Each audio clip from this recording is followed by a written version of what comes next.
Ce n'est qu'un raté, a chuchoté ma mère assez fort pour que la moitié des invités à ma remise de diplôme l'entendent, tout en gesticulant dans ma direction alors qu'elle discutait avec la femme du doyen. Imaginez, avec toutes les chances que je lui ai données, il a choisi d'être agent de sécurité. Un simple agent de sécurité. Je me tenais debout à côté de la table des canapés lors de la réception à l'université de Columbia, vêtu de mon seul costume correct, la regardant détruire ma réputation devant des gens que je connaissais à peine. L'ironie me brûlait plus que la honte. J'étais là, fraîchement diplômé en administration avec mention, réduit à un « raté » par la femme qui aurait dû être fière de moi. Je m'appelle Mike, j'ai 28 ans et je viens d'obtenir un MBA que j'ai entièrement financé moi-même après avoir servi dans l'armée pendant 4 ans. J'ai travaillé dans la sécurité pour payer mes études, mais ce que ma mère, Patricia Anderson, ne comprenait pas, c'est que mon poste chez Apex Security Solutions ne consistait pas exactement à garder l'entrée d'un centre commercial. Spécialiste de la protection des cadres et de l'analyse des menaces, je coordonnais la sécurité de PDG, de diplomates et d'événements de haut niveau. La semaine précédente, j'avais dirigé la sécurité d'une conférence internationale réunissant plus de 200 participants de haut rang. Mais pour elle, je n'étais que le fils qui avait gâché son intelligence. Patricia a toujours mesuré le succès à l'aune des normes de son élite sociale de Manhattan. En tant que directrice administrative d'un hôpital privé, elle évoluait parmi des médecins renommés et des administrateurs influents. Notre maison dans l'Upper East Side reflétait ses ambitions. Des meubles coûteux, des œuvres d'art sélectionnées avec soin, tout était calculé pour impressionner. Je n'ai jamais trouvé ma place dans cette équation. Mike aurait pu être n'importe quoi, a-t-elle poursuivi, s'adressant désormais au professeur Davison, mon ancien conseiller. Médecine, droit, finance. Mais il a préféré cette profession mineure. Le professeur Davison, qui connaissait mon parcours universitaire et militaire, se contenta d'acquiescer poliment, visiblement mal à l'aise. Il savait que j'avais rédigé ma thèse sur la gestion des crises d'entreprise, combinant expérience pratique et théorie académique d'une manière que peu de mes collègues avaient réussi à faire. La fête s'est poursuivie ainsi pendant 1 heure. Chaque présentation suivait le même scénario. Voici mon fils Mike, il travaille dans la sécurité, toujours avec ce ton qui transformait une profession respectable en motif de honte.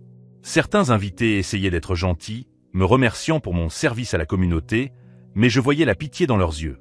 Lorsque je suis enfin arrivé à mon appartement dans le Queens ce soir-là, le fossé entre ma vie réelle et la perception que ma mère avait de moi n'avait jamais été aussi évident. Mon téléphone affichait 3 messages du travail concernant une nouvelle mission hautement prioritaire, 2 appels de collègues me félicitant pour l'obtention de mon diplôme et une notification concernant ma promotion en attente au poste de directeur régional. Tout cela n'avait aucune importance pour elle. Dans l'esprit de Patricia Anderson, son fils était un raté qui avait choisi une carrière réservée aux personnes sans ambition.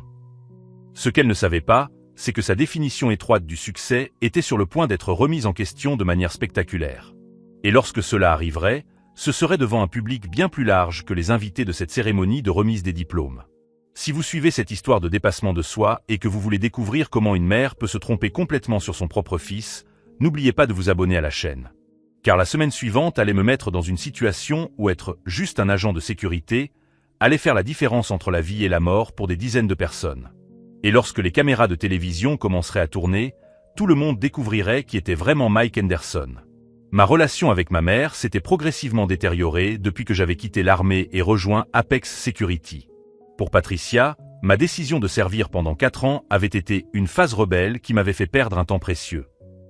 Lorsque je suis revenu déterminé à faire carrière dans la sécurité, elle l'a considéré comme une trahison personnelle. « Avec ton QI et tes relations familiales, répétait-elle lors de nos dîners mensuels obligatoires, tu pourrais gagner 300 000 $ par an à Wall Street. Au lieu de cela, tu as choisi de jouer au policier privé. » Patricia Anderson a construit son identité sociale en tant que mère d'un futur leader. Pendant mon enfance, elle organisait des dîners où j'étais exhibé comme un trophée intellectuel, récitant des poèmes en français ou discutant de théorie économique à l'âge de 12 ans. Ses amis soupiraient d'admiration.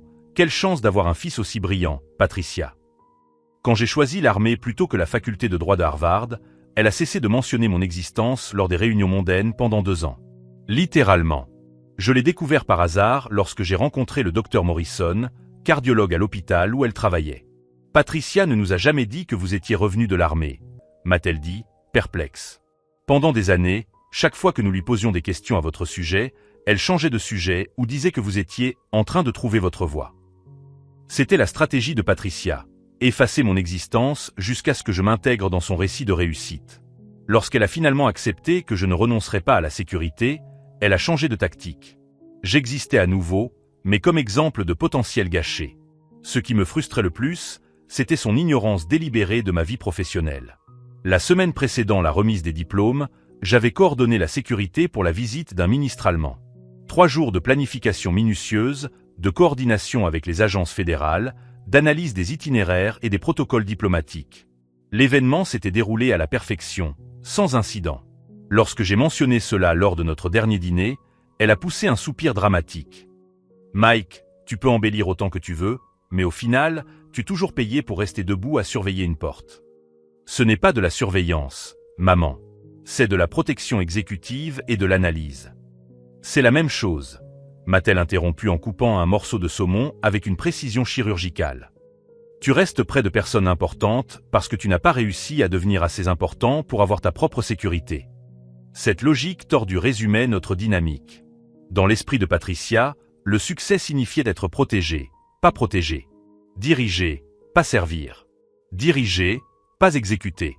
Pendant la réception de remise des diplômes, je l'ai observé répéter ce discours à chaque personne qu'elle rencontrait. Le professeur Davison a tenté de défendre mon travail en mentionnant ma thèse sur la gestion de crise, mais elle a rapidement détourné la conversation. « Oh, Mike a toujours été intelligent », a-t-elle dit, comme si l'intelligence était une sorte de défaut génétique. Le problème, c'est qu'il utilise son intelligence à mauvais escient. Imaginez, coordonner la sécurité alors qu'il pourrait coordonner des fusions d'entreprises. Le docteur Martinez, qui enseignait la stratégie d'entreprise, semblait sincèrement intéressé par mon expérience pratique. La sécurité exécutive doit offrir des perspectives uniques sur le comportement humain sous pression, a-t-il commenté. Avant que je puisse répondre, Patricia a ri artificiellement. Mike, ne transforme pas ton travail en quelque chose qu'il n'est pas. Le docteur Martinez dirige des départements entiers. Toi, eh bien, tu es engagé pour être présent. L'humiliation m'a brûlé plus que la colère.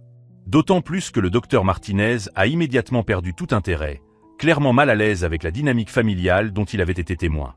Plus tard, j'ai entendu Patricia expliquer à la femme du doyen. C'est douloureux de voir un fils aussi capable choisir la médiocrité. Il aurait pu être neurochirurgien comme le fils de Margaret, ou associé dans un cabinet d'avocats comme le fils des Thompson. Mais il a préféré cette fonction de soutien. Fonction de soutien. Comme si protéger des vies humaines avait moins de valeur que protéger des portefeuilles d'investissement. Ce que Patricia ne comprenait pas, c'est que mon travail exigeait exactement les compétences qu'elle valorisait. Analyse stratégique, prise de décision sous pression, leadership dans des situations critiques. La différence était que j'utilisais ces compétences pour sauver des vies, plutôt que pour maximiser les profits. Chez Apex, je n'étais pas juste un garde. J'étais responsable des évaluations des menaces qui déterminaient les protocoles de sécurité des PDG de multinationales. Je rédigeais des rapports de renseignement qui influençaient des décisions commerciales de plusieurs millions de dollars. Je dirigeais des équipes lors d'événements où une seule erreur pouvait entraîner une tragédie internationale. Mais pour ma mère, j'étais le fils qui avait choisi de servir plutôt que d'être servi. En rentrant dans le Queens ce soir-là, j'ai repensé au nombre de fois où j'avais essayé de lui expliquer mon vrai travail. Les conversations se terminaient toujours de la même manière. Elle m'écoutait poliment, puis changeait de sujet pour discuter des promotions des enfants de ses amis. Mon téléphone a sonné alors que je m'arrêtais à un feu rouge. C'était James Wong, mon supérieur chez Apex. « Mike, désolé de t'appeler si tard, mais nous avons un problème pour lundi. Événement très médiatisé, multiples menaces potentielles. Nous avons besoin de notre meilleur analyste pour diriger l'équipe. » « Quel genre d'événement ?» ai-je demandé, en organisant déjà mentalement les protocoles. « Une conférence internationale sur la technologie. 200 cadres, dont certains PDG qui ont récemment reçu des menaces.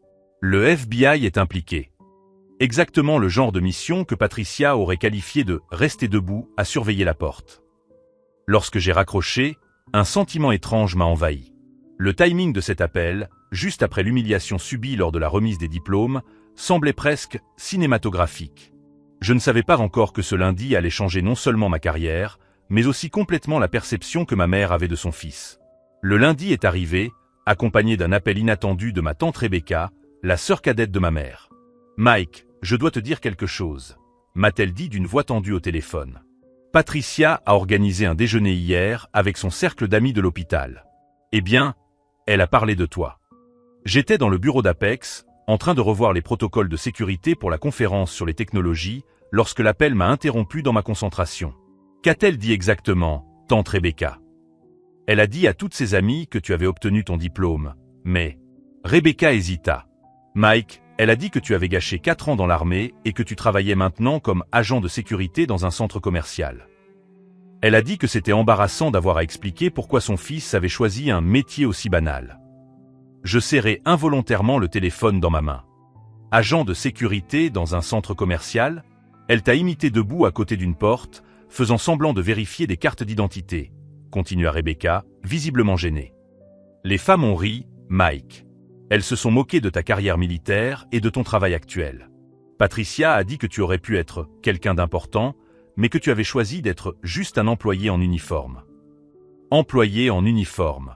Comme si coordonner la sécurité de diplomates internationaux équivalait à vérifier des cartes d'identité à l'entrée d'un centre commercial.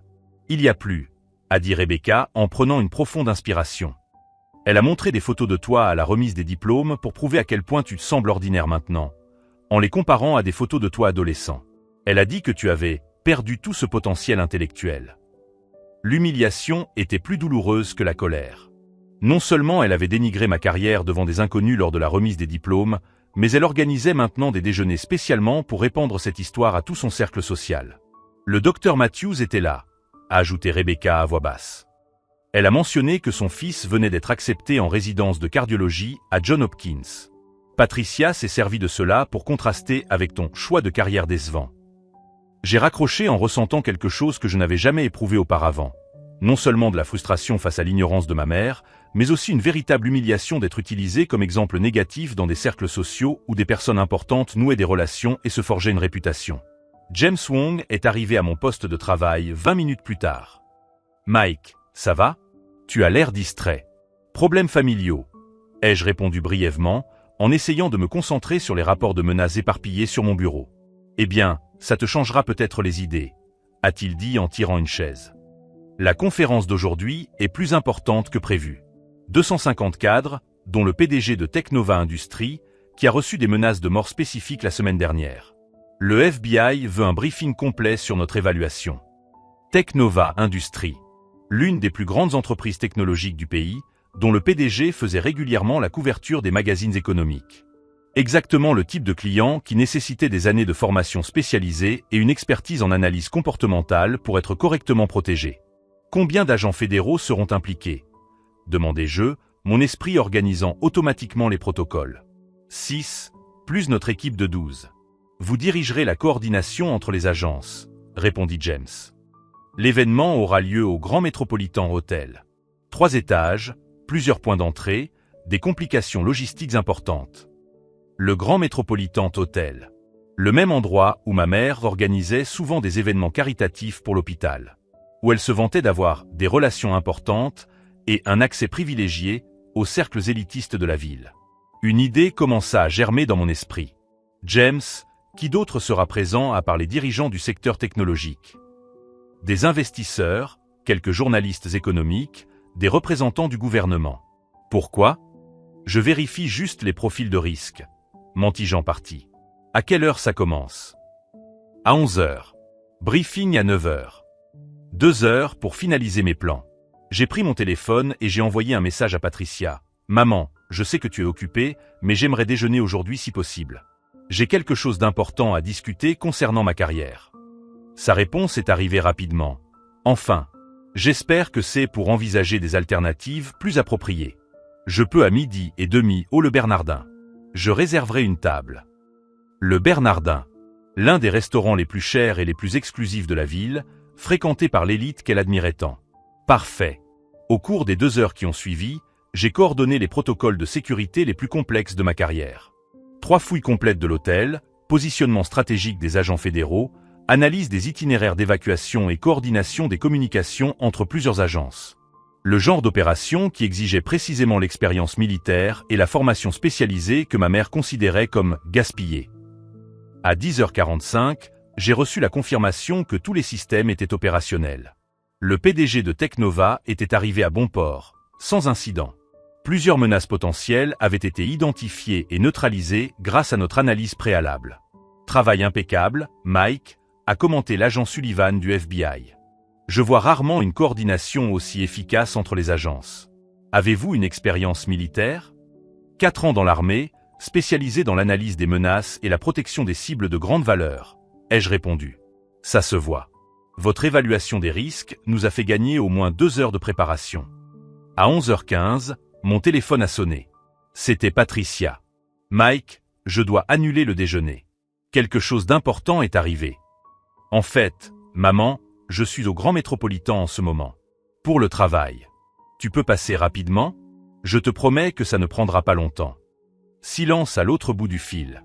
Tu travailles au Grand Métropolitain. Oui. Conférence internationale sur les technologies. Je coordonne la sécurité pour 250 cadres, dont certains PDG que tu reconnaîtrais probablement dans les magazines. Encore le silence. Quel genre de coordination? Analyse des menaces, protection des cadres, opération conjointe avec le FBI. La routine. Le FBI. Sa voix monta d'un octave. Oui, nous avons reçu des menaces spécifiques contre certains participants. Je dirige la coordination entre les agences. Pour la première fois depuis des années, Patricia resta véritablement sans voix. Maman, tu es toujours là. Oui. Mike, tu es en train de me dire que tu es responsable de la sécurité de grands PDG? Entre autres choses, oui. C'est littéralement mon travail. Mais tu m'as dit que tu travaillais dans la sécurité. Je pensais. Tu pensais que je vérifiais les sacs à l'entrée des centres commerciaux, ai-je ajouté. Mais tu ne m'as jamais demandé ce que je faisais vraiment. Le silence s'est prolongé pendant près de 30 secondes. Je peux voir où tu travailles. Bien sûr. Mais tu devras d'abord passer un contrôle de sécurité. En attendant l'arrivée de ma mère, un étrange sentiment de calme m'envahit. Pendant des années, j'avais essayé de lui expliquer ma carrière avec des mots. Aujourd'hui, elle allait le découvrir par mes actions. Et lorsque Patricia Henderson découvrirait que son « fils raté » protégeait littéralement les personnes qu'elle admirait dans les journaux, sa définition étroite du succès serait mise à rude épreuve pour la première fois. Ce qu'elle ne savait pas encore, c'est que ce ne serait que la première surprise parmi tant d'autres que cette journée lui réservait. Patricia est arrivée au Grand Métropolitain 30 minutes plus tard, visiblement nerveuse et essayant de garder son sang-froid habituel. Je l'ai vue à travers les caméras de sécurité alors qu'elle s'approchait de la réception, ajustant ses cheveux et vérifiant son apparence dans le reflet des portes vitrées. Malgré tout, il était impossible de dissimuler l'anxiété qui transparaissait dans ses mouvements. Madame Henderson. Un agent de sécurité de l'hôtel s'approcha d'elle dans le hall. Je suis l'agent Martinez. Votre fils a demandé que nous vous escortions jusqu'à la salle des opérations. Je vis à son expression que le mot « opération » l'a pris au dépourvu. Pendant des années, elle avait imaginé mon travail comme quelque chose de basique et de manuel. L'idée que je puisse avoir une salle des opérations dans un hôtel 5 étoiles ne cadrait clairement pas avec son récit. L'ascenseur monta jusqu'au 15e étage, où notre centre de commandement avait été installé. De multiples écrans affichaient les images des caméras de sécurité, des plans du bâtiment avec des points de contrôle marqués et des listes de participants mises à jour en temps réel. 6 agents fédéraux travaillaient en collaboration avec notre équipe, tous concentrés sur leurs responsabilités respectives. Mike. La voix de Patricia résonna faiblement lorsqu'elle entra dans la pièce. Maman, dis-je sans quitter les écrans des yeux. Agent Sullivan, voici ma mère, Patricia Henderson. Maman, voici l'agent Sullivan du FBI. L'agent se retourna et tendit la main de manière professionnelle. Enchanté, Madame Henderson. Votre fils coordonne l'une des opérations de sécurité les plus complexes que j'ai jamais vues. Son expérience militaire et son analyse des menaces nous ont fait gagner des heures de préparation. Patricia accepta la poignée de main, mais resta silencieuse, absorbant l'atmosphère qui l'entourait. Des ordinateurs, du matériel de communication, des agents fédéraux traitant son fils comme une autorité dans la pièce. Mike dirige notre coordination interagence, poursuivit Sullivan. Nous avons identifié 3 menaces potentielles contre des participants avant même le début de la conférence. Votre protocole de balayage préventif est impressionnant. Protocole de balayage, répéta-t-elle faiblement. Une analyse comportementale combinée à des renseignements provenant de sources ouvertes, expliquai-je, tout en continuant à surveiller les écrans. Nous identifions les schémas menaçants à partir de multiples sources de données, puis nous mettons en place des contre-mesures spécifiques à chaque niveau de risque. James Wong s'approcha à ce moment-là, portant une tablette contenant des mises à jour. Mike, Nous avons reçu la confirmation du département d'État. Le PDG de Technova a vu son niveau de menace relevé à rouge. Nous avons intercepté des communications suggérant une tentative d'approche pendant la pause déjeuner. Mettez en œuvre le protocole Charlie, répondis-je immédiatement. Repositionnez les équipes 3 et 4 dans les couloirs adjacents au hall principal. Communiquez le changement d'itinéraire au chef. Compris, confirma James, qui transmettait déjà les instructions par radio. Patricia observait tout cela avec une expression de plus en plus perplexe. Pendant 15 minutes, elle m'avait vu coordonner les mouvements des agents fédéraux, prendre des décisions qui affectaient la sécurité de centaines de personnes et être traitée comme un expert par des professionnels qu'elle respectait manifestement. Mike, parvint-elle enfin à dire lorsqu'il y eut une pause dans l'activité. Je ne savais pas que votre travail était complexe, stratégique, important, complétai-je en me tournant enfin vers elle pour la regarder directement. Elle rougit. Je pensais que vous restiez simplement immobile lors d'événements. Rester immobile est exactement ce que nous ne faisons pas, a déclaré l'agent Sullivan, qui avait entendu notre conversation. La sécurité des cadres supérieurs exige une anticipation constante, l'analyse de multiples variables, la coordination avec les agences fédérales. Il est littéralement impossible de faire ce travail sans une formation militaire avancée et des années d'expérience spécialisée. Mon téléphone a sonné à ce moment-là. C'était Rebecca, encore. Mike, ta mère a appelé pour annuler le déjeuner que vous aviez prévu. Elle a dit qu'elle était en train de vérifier quelque chose pour ton travail. Que se passe-t-il? Elle se rend compte qu'elle a peut-être sous-estimé ma carrière. Ai-je répondu en observant Patricia discuter nerveusement avec l'un des techniciens en communication. Enfin, j'espère que cela lui ouvrira les yeux. Nous y travaillons encore, ai-je dit, mais oui, c'est très instructif. J'ai raccroché et me suis concentré sur la prochaine étape de mon plan. Ce que Patricia ne savait pas, c'est que la conférence d'aujourd'hui n'était qu'un échauffement. En fait, j'avais accepté une mission encore plus importante pour la semaine suivante. Coordonner la sécurité d'un sommet international qui serait retransmis en direct à la télévision nationale. Si elle voulait voir son fils raté en action, je m'assurerais qu'elle ait la meilleure vue possible. Maman, ai-je dit pour attirer son attention. Il y a quelque chose que je dois te dire. Elle s'est approchée, encore sous le choc de tout ce qu'elle venait de voir. La semaine prochaine, je serai responsable de la sécurité du sommet sur l'innovation technologique au centre des congrès. 200 dirigeants mondiaux, retransmission en direct dans 60 pays, couverture par toutes les grandes chaînes d'information. Tu vas passer à la télévision? Pas exactement. Je coordonnerai les opérations en coulisses. Mais oui, c'est le genre d'événement qui passe aux informations nationales. Son expression changea progressivement, comme si elle en mesurait les implications. Et tu es responsable? Coordinateur principal de la sécurité, travaillant directement avec les services secrets et les agences internationales. Le genre de mission que seuls les meilleurs experts du pays se voient confier. Patricia s'assit sur une chaise à proximité, visiblement bouleversée.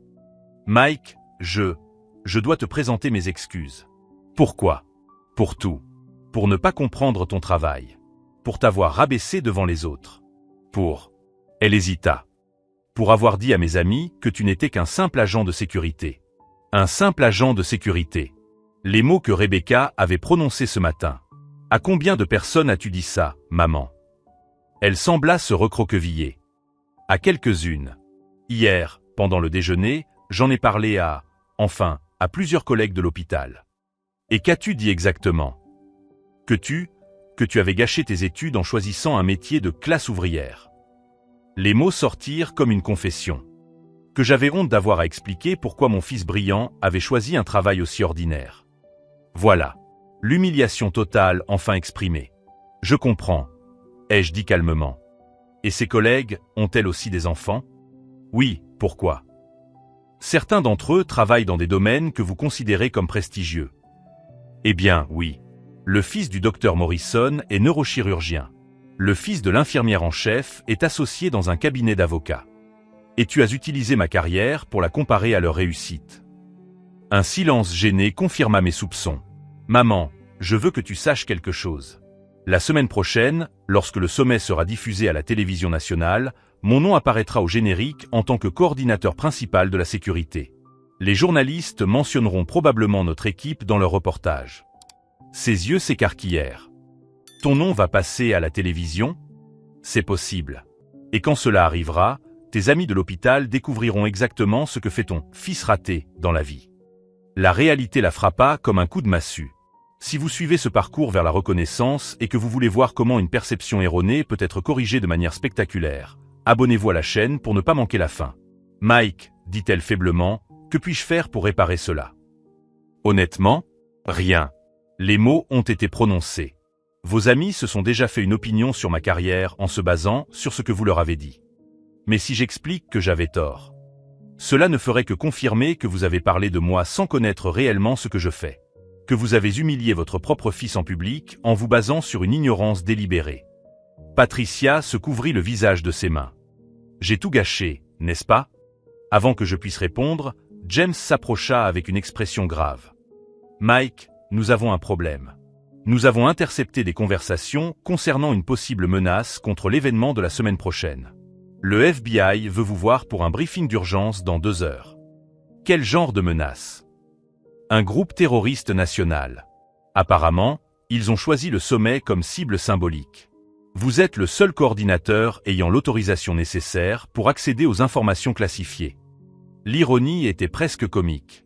Alors que ma mère comprenait enfin l'importance de mon travail, j'étais sur le point d'affronter la mission la plus dangereuse et la plus médiatisée de ma carrière. Maman, dis-je en me préparant à partir, je te suggère de repenser tes conversations avec tes amis. Parce que si la semaine prochaine se passe comme je le prévois, tout le monde dans le pays saura exactement qui est Mike Henderson. Et tandis qu'elle restait assise dans le centre de commandement, entourée d'agents fédéraux et d'équipements de pointe, je savais que sa définition étroite du succès était sur le point d'être mise à l'épreuve de la manière la plus publique qui soit. Ce qu'elle ne savait pas, c'est que la semaine suivante allait non seulement mettre mon travail sous les feux de la rampe nationale, mais aussi révéler à quel point ma profession était dangereuse et essentielle. Le sommet sur l'innovation technologique a commencé à 9 heures précises le mardi matin. 230 dirigeants mondiaux, PDG de multinationales et représentants gouvernementaux se sont réunis au centre des congrès pour 3 jours de discussion qui allaient façonner l'avenir de la technologie mondiale. 17 chaînes de télévision retransmettaient l'événement en direct dans 62 pays. Je coordonnais tout depuis le centre de commande au 23e étage, entouré d'agents des services secrets, du FBI et de mon équipe d'Apex. Des dizaines d'écrans affichaient les images des caméras, les cartes thermiques du bâtiment et les analyses du trafic des communications en temps réel. Situation du périmètre nord, demandai-je dans le micro, coordonnant simultanément 6 équipes différentes. Périmètre nord sécurisé. 2 suspects identifiés et neutralisés lors du contrôle de routine, répondit l'agent Torres. Il était 10h15 lorsque la première anomalie est apparue sur nos systèmes. Un modèle de communication qui ne correspondait pas au trafic normal de l'événement. Des fréquences spécifiques étaient utilisées dans des séquences qui suggéraient une coordination. James, ai-je appelé mon superviseur, nous détectons des communications suspectes sur le canal 16. Le modèle suggère que plusieurs opérateurs se déplacent vers des positions. Il s'est approché, observant les données à l'écran. Combien? Au moins 6, peut-être 8. Équipement militaire standard, communication cryptée. C'était exactement le scénario que nous avions redouté lors des briefings de sécurité. Le groupe terroriste national avait choisi le sommet comme cible symbolique, mais nous ne nous attendions pas à ce qu'il parvienne à pénétrer notre périmètre de sécurité. À 10h43, tout a basculé. Commandement, nous avons confirmation d'un mouvement hostile dans le parking souterrain, a déclaré l'agent Sullivan d'une voix tendue et urgente à la radio. Plusieurs individus armés, présence d'explosifs confirmée. Ma formation militaire a immédiatement pris le dessus. Mettez en place le protocole d'urgence alpha. Toutes les équipes en position de contingence. Commencez l'évacuation contrôlée du rez-de-chaussée. Mike, murmura James, il y a 230 personnes dans l'auditorium principal. Si nous tentons une évacuation massive, cela pourrait provoquer une panique et donner l'avantage aux assaillants. Complétez-je. Nous devons neutraliser la menace avant qu'ils n'atteignent les étages supérieurs. C'est alors que mon téléphone a sonné. C'était Patricia. Mike, je regarde le sommet à la télévision à l'hôpital avec quelques collègues. Elles sont impressionnées que tu sois impliqué. L'une d'elles a dit que ton nom apparaissait dans le générique en tant que coordinateur principal. Maman, ce n'est pas le bon moment, répondis-je en regardant les images de vidéosurveillance qui montraient des hommes armés montant les escaliers de secours. Mais Mike, le docteur Morrison veut savoir si tu peux. Maman, l'interrompis-je, plus fermement que je ne l'aurais voulu. Pas maintenant. Il y a une situation d'urgence. Quel genre d'urgence? Avant qu'elle puisse répondre, des explosions ont retenti dans les étages inférieurs du bâtiment. Les lumières ont clignoté et les alarmes d'urgence se sont mises à retentir. Dans l'auditorium principal, la panique s'est emparée des participants au sommet. À toutes les unités, ai-je dit dans la radio, ma voix couvrant le vacarme. Nous avons une infiltration ennemie confirmée. Mettez en place le protocole de confinement. Équipe 3 et 4, interceptez-les au 12e étage. Équipe 5 et 6, sécurisez les voies d'évacuation VIP. Mike. La voix de Patricia était faible au bout du fil. Que se passe-t-il? Des terroristes ont attaqué l'événement, répondis-je sans détour, n'ayant pas le temps de faire dans la diplomatie. Je coordonne la réponse. Silence absolu à l'autre bout de la ligne. Au cours des 15 minutes qui suivirent, je coordonnais l'opération antiterroriste la plus complexe de ma carrière. Grâce au système de communication, je dirigeais 12 équipes différentes tout en analysant les mouvements hostiles en temps réel. Équipe Alpha, ils utilisent les conduits d'aération pour contourner nos points de contrôle. Repositionnez-vous dans le couloir et niveau 15. Commandement, nous avons 2 otages au 18e étage, a rapporté l'agent Martinez. Équipe Bravo, vous avez une vue dégagée. Affirmatif. En attente d'ordre d'intervention. Autorisé. Neutraliser la menace, priorité à la sécurité des otages. Les caméras de télévision continuaient de diffuser, mais elles montraient désormais notre centre de commandement en pleine action. La chaîne principale avait décidé de couvrir l'urgence en direct, et mon visage apparaissait régulièrement à l'écran, coordonnant la réponse. À l'hôpital où Patricia assistait ses collègues, le volume de la télévision avait été augmenté. Le sous-titre à l'écran disait « Le coordinateur DE la sécurité Mike Anderson dirige la réponse antiterroriste en temps réel. » « Patricia, » murmura le docteur Morrison, « votre fils est à la télévision en train de coordonner une opération antiterroriste. C'est le même Mike qui travaille comme agent de sécurité dans un centre commercial ?» demanda l'infirmière en chef, perplexe. Patricia était incapable de répondre, observant son fils raté diriger une opération militaire à la télévision nationale. À 11h22, j'ai localisé le chef du groupe terroriste grâce à l'analyse des communications.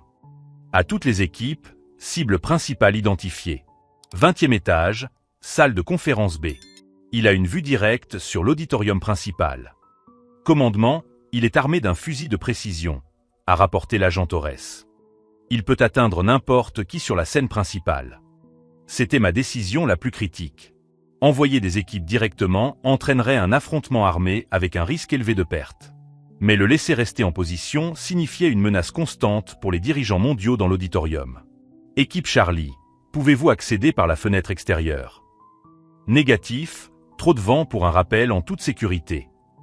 Alors utilisons le système de ventilation, ai-je décidé.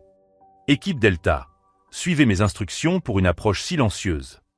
Pendant 12 minutes, j'ai dirigé une infiltration à travers les conduits de ventilation qui a abouti à la neutralisation du tireur principal sans coup de feu. Simultanément, les autres équipes ont neutralisé les autres assaillants grâce à une coordination précise basée sur mon analyse en temps réel. Toutes les menaces ont été neutralisées, ai-je annoncé via le système de communication. Le bâtiment est sécurisé. Annulez les protocoles d'urgence. La salle principale a explosé d'applaudissements lorsque l'annonce a été diffusée. 230 dirigeants mondiaux avaient été protégés par une opération que de nombreux experts militaires qualifieraient plus tard de « parfaite ». Les caméras de télévision ont montré mon visage au moment où j'ai annoncé la neutralisation de la menace. Des légendes sont apparues, m'identifiant comme le coordinateur principal chargé de sauver des centaines de vies. À l'hôpital, Patricia est restée silencieuse tandis que ses collègues regardaient, incrédules. « Patricia, » dit lentement le docteur Morrison, « vous nous avez dit que votre fils était un simple agent de sécurité qui avait gâché ses études. Il travaillait dans un centre commercial, a ajouté l'infirmière en chef. Et que c'était embarrassant d'avoir à expliquer sa profession, a ajouté une troisième collègue. Patricia Anderson, qui avait passé des années à humilier son propre fils dans les cercles sociaux, voyait maintenant ce même fils sauver des vies humaines à la télévision nationale, félicité par des experts militaires et reconnu comme un héros par les dirigeants mondiaux. Mon téléphone a sonné à nouveau. C'était elle. « Mike », a-t-elle dit d'une voix tremblante, « je viens de te voir sauver des centaines de personnes à la télévision. »« Oui, maman.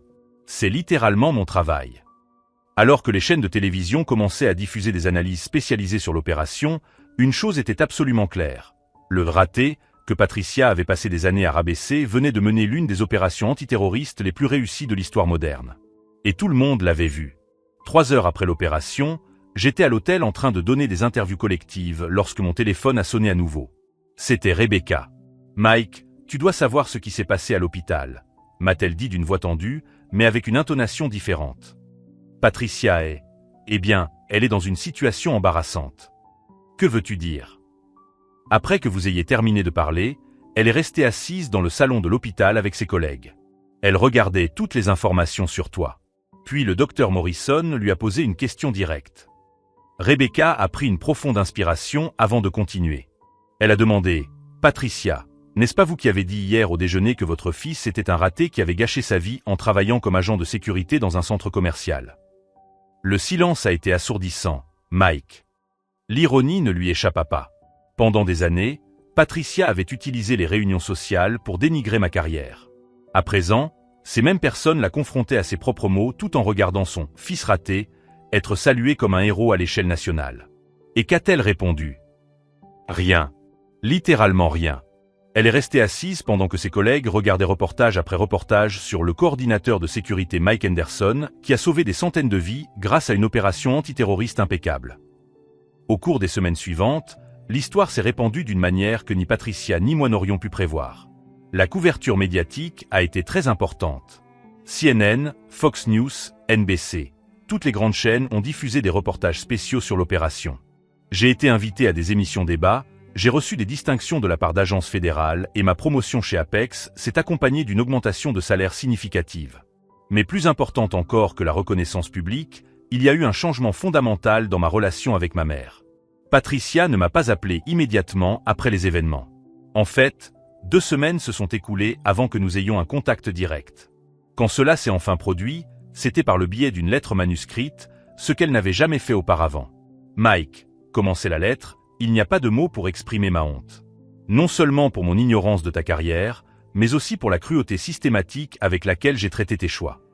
Elle a décrit comment elle avait dû faire face aux questions embarrassantes de ses collègues de l'hôpital, qui voulaient toutes savoir pourquoi elle avait traité un héros national de raté. Comment expliquer qu'elle avait délibérément rabaissé quelqu'un dont les compétences étaient reconnues à l'échelle internationale?